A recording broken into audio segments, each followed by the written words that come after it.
A reaproximação de Cuba e Estados Unidos na visão da Igreja Católica. Pesquisa mostra que presidente Dilma tem aumento de rejeição. A queda da indústria brasileira. Museu detalha como era o transporte em São Paulo.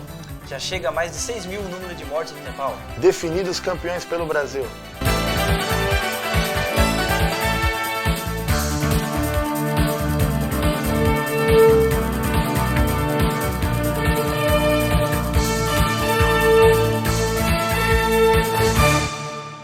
Boa noite. A retomada das conversas entre Cuba e Estados Unidos está se tornando uma das maiores iniciativas já feita por chefes de Estado.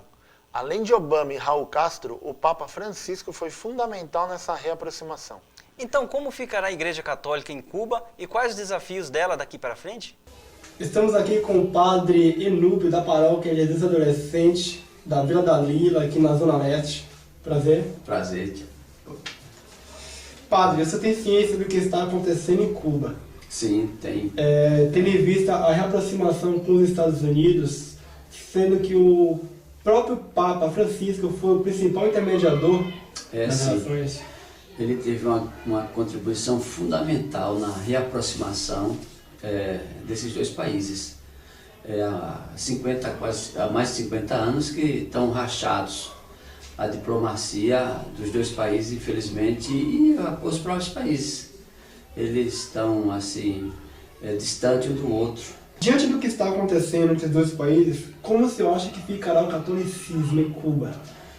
Olha, a preocupação da igreja não é a dimensão religiosa. Pode até ter um cunho também, a preocupação de religiosidade.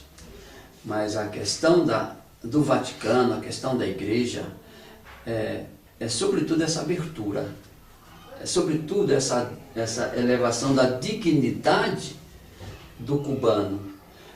O catolicismo, é claro que houve uma perseguição à igreja, a Revolução Cubana perseguiu a igreja, inclusive teve em seguida, logo que Fidel tomou o Estado, então estava para ser executado, acho que uns 20 padres. Foi que o Jânio Quadros, presidente, ele fez uma interferência. Ele teve que telefonar para entrar em contato com o Fidel, e o Jânio estudou no colégio católico, então ele teve essa preocupação de entrar em contato com Cuba e pedir que não executasse esses padres. É claro que a imprensa não divulgou, nada divulgou, ninguém divulgou, mas ele pediu. Então, a igreja teve essa perseguição na concepção daqueles coordenadores da Revolução, achavam que a igreja atrapalhava. A igreja era uma que ajudava o imperialismo americano a explorar a ilha. Então, por isso que houve assim uma perseguição à igreja.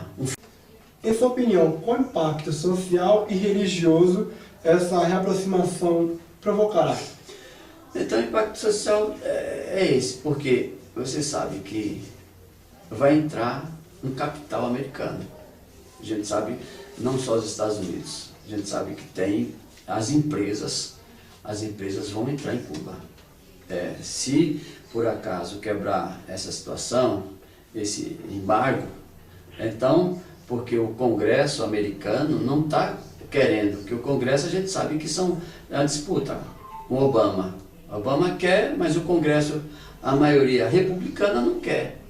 Então, se for aprovado no Congresso americano essa situação, aí as empresas vão entrar, o turismo vai entrar o turismo, que é um potencial turismo. Antes do Fidel tomar, já era uma situação, um ponto turístico muito grande. Aí vão entrar as empresas de automóveis, vai entrar a empresa da construção civil, vai entrar a empresa, sei lá, tantas empresas. Então, socialmente, Cuba vai ganhar muito. Agora é aguardar e ver se haverá ou não o crescimento da Igreja Católica em Cuba. Uma pesquisa divulgada pelo IBOPE mostra que a administração da presidente Dilma Rousseff tem aprovação de 12% dos entrevistados. O último levantamento feito em dezembro mostra que, na época, 40% aprovavam a gestão da petista. Divulgada pelo CNI, Centro Nacional das Indústrias, 24% dos entrevistados disseram ter confiança na presidente, enquanto 74% afirmaram não confiar na petista. Outros 2% não souberam opinar. A produção da indústria brasileira recuou 1% em abril, na comparação com o mês anterior, segundo os dados divulgados pelo IBGE. Na comparação com o mesmo mês do ano passado, a produção caiu 9%. Foi a mais forte queda desde julho de 2009. A diminuição foi influenciada pela queda na produção de veículos.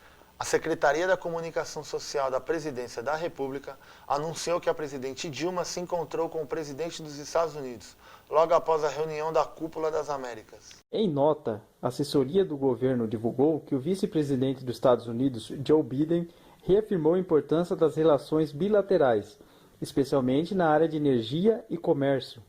Confira no próximo bloco. Museu em São Paulo mostra os primeiros meios de transporte. O aumento nos combustíveis. Os conflitos gerados pela falta de água no país. Traficante Fernandinho Beiramar no banco dos réus. Voltamos já.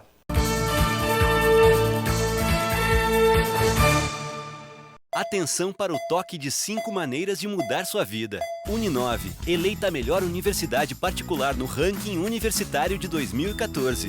Nota máxima na avaliação institucional do MEC. 5 megacampi ao lado do metrô. Corpo docente altamente qualificado. Mais de 150 mil alunos com acesso a conteúdos digitais em uma multiplataforma de aprendizagem colaborativa. A Uninove, com você, é 10. Inscrições abertas.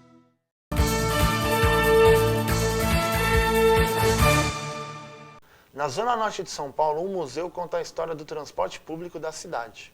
O visitante encontra no local veículos, além de imóveis e documentos sobre a evolução do transporte urbano. A repórter Maria Ariane foi conhecer o museu. Vendo esses carros em São Paulo, dá para imaginar a cidade nos anos de 1892 sendo movida pela força animal? Se você não conseguiu imaginar, na capital paulista existe um museu que faz com que o visitante volte a reviver a romântica cidade de São Paulo do século XIX. É o Museu dos Transportes Públicos. Lá estão relíquias como os primeiros bondes que circularam pelas ruas da região central da cidade. Naquela época eram poucos os bairros e a concentração populacional estava nas ruas direita do Rosário São Bento, região onde residiam as famílias de posse. No ano de 1872 se iniciou a operação dos bondes com tração animal. Mais tarde, em 1880, foi construída a linha de bondes com início na Rua Liberdade, ligando a capital e depois até a Vila de Santo Amaro. Esse bonde era movido a eletricidade. Ele funcionou entre 1900 a 1967. Naquela época, ele já se preocupava com a segurança. Nos dizeres no banco está: espere que o carro pare. E lá na frente dá para observar que naquela época as pessoas podiam fumar dentro dos transportes. Aqui, por exemplo, está: os 3 primeiros bancos são reservados de preferência para as pessoas que não fumam. Já esse daqui é um bonde de 1892. Ele na época era carregado por animais. Os anos passaram e em 1949, a antiga Companhia Municipal de Transportes Coletivos, hoje a SP Trans, inaugurou o sistema de trólebus com 30 veículos importados dos Estados Unidos e Inglaterra. Mais tarde, no final dos anos 80, São Paulo virou Londres. Entrou em operação 37 ônibus de 2 andares, os Roadmasters, ou Fofão como era chamado pela população. A novidade não passou de uma experiência do então prefeito Jânio Quadros, que foi logo descartada em 1993. Os visitantes que vão ao museu ficam encantados com as antiguidades, assim como a Thalita e o Rafael, que acharam o passeio muito educativo e aproveitoso. Sobre transporte, e é muito importante ter um conhecimento para passar para outras pessoas. Está para imaginar que no meio de uma rua que hoje em dia é tão cheia de carro, hoje, antigamente, passava animais? Não tinha nem ideia. Não tinha pensado nisso. Tinha mais podia ser mais calmo, mas desse jeito, ao conteúdo de passar animais, não. No museu estão expostos 7 veículos, cerca de 1.500 fotos e 1.500 livros, além de imóveis, objetos, documentos e maquetes da antiga cidade de São Paulo.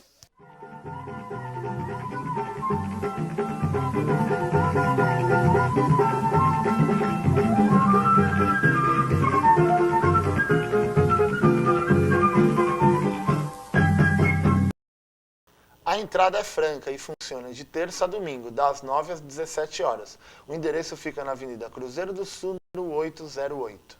A reportagem do Jornal 9 já chegou ao Nepal, onde 2 terremotos sacudiram a capital Katmandu, causando destruição e a morte de mais de 6.000 pessoas. As equipes de socorro do mundo todo começaram a chegar ao local. O repórter Gleison Rocha nos conta como está a situação no país.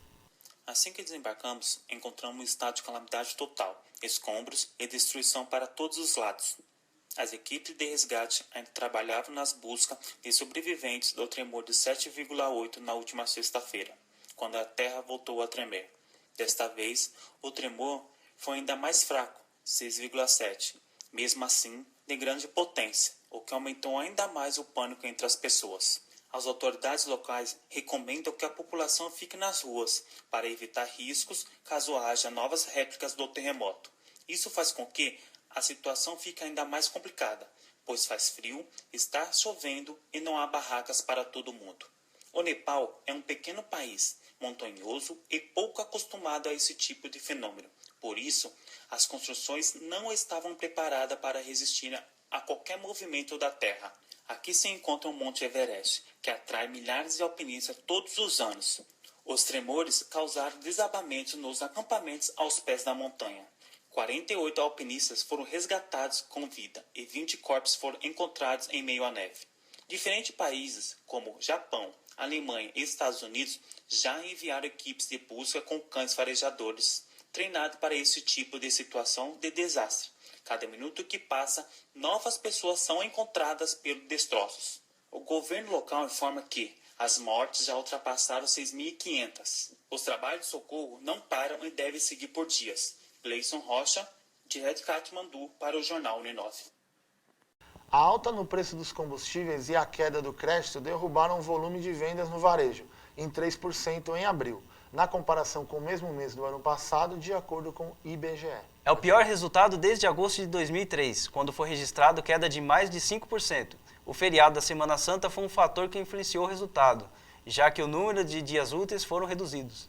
Segundo o relatório divulgado pela CPT, Comissão Pastoral da Terra, o Brasil registrou no ano passado o maior número de conflitos por água desde que o levantamento sobre o tema foi iniciado, em 2005. Foram registrados 127 casos envolvendo 40.000 famílias pelo país. Coincidentemente, os casos ocorreram em um ano que foi marcado pela seca. Informações coletadas referem-se apenas às zonas rurais. Os conflitos pela água são normalmente para garantir o uso e a preservação de recursos hídricos e contra a construção de barragens e açudes. O traficante Luiz Fernando da Costa, o Fernandinho Beiramar, será ouvido em júri popular no dia 13 de maio no Fórum do Rio, no centro da cidade. Beiramar será julgado por homicídio qualificado durante a rebelião no presídio de Bangu 1, há 4 anos, quando pelo menos 4 traficantes de facções rivais foram mortos a mando dele. E ainda hoje, cidade de São Paulo divulga a lista de shows para os próximos meses. A previsão do tempo no país. Os campeões dos estaduais pelo Brasil. Heródoto Barbeiro ministra palestra na faculdade. O Jornal Uni9 volta já.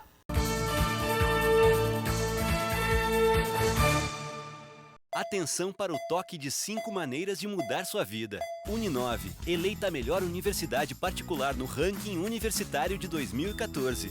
Nota máxima na avaliação institucional do MEC. 5 megacampi ao lado do metrô. Corpo docente altamente qualificado. Mais de 150.000 alunos com acesso a conteúdos digitais em uma multiplataforma de aprendizagem colaborativa. A Uni9 com você é 10. Inscrições abertas.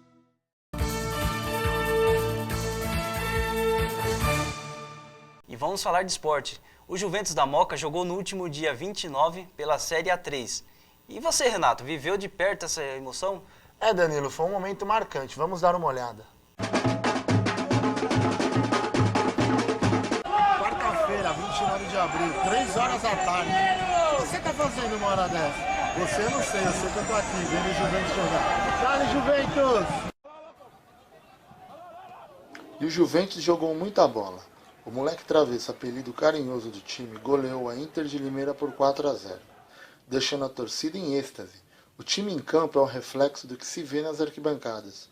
Uma gente apaixonada, cheia de orgulho e que leva o nome do time do bairro nas bandeiras e nas canções.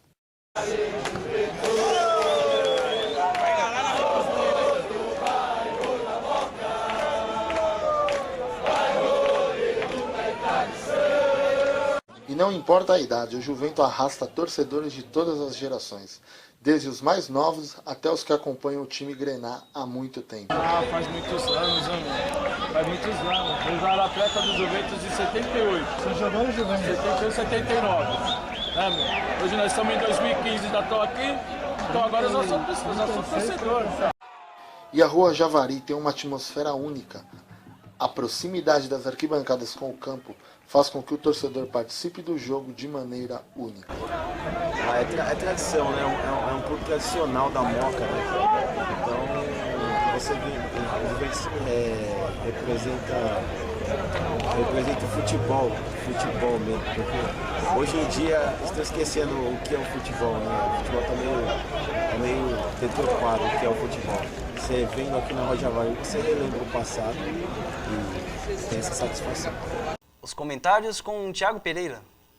Boa noite, amigos da bancada. Boa noite aos telespectadores que nos assistem. O Juventus conta muito com o carisma do paulistano, que o acolheu como segundo time. A situação do moleque travesso na Série A3 ou terceira divisão, se preferirem, é cômoda, onde ele depende apenas de seus resultados para subir a Série A2.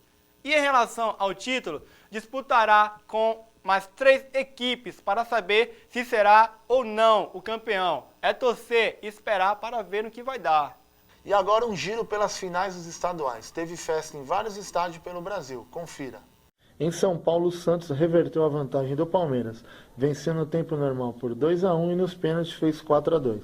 O meia Lucas Lima converteu o pênalti decisivo e garantiu desta forma a conquista do 21º título estadual do Peixe. No Paraná, o Operário não tomou conhecimento do Coritiba, venceu por 3-0 e levou o troféu para Ponta Grossa.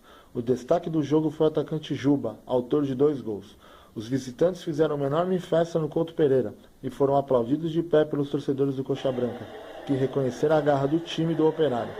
No Rio de Janeiro, com esse gol do atacante Gilberto, o Vasco da Gama confirmou a vantagem conquistada no primeiro jogo e venceu por 2-1 o Botafogo no Maracanã.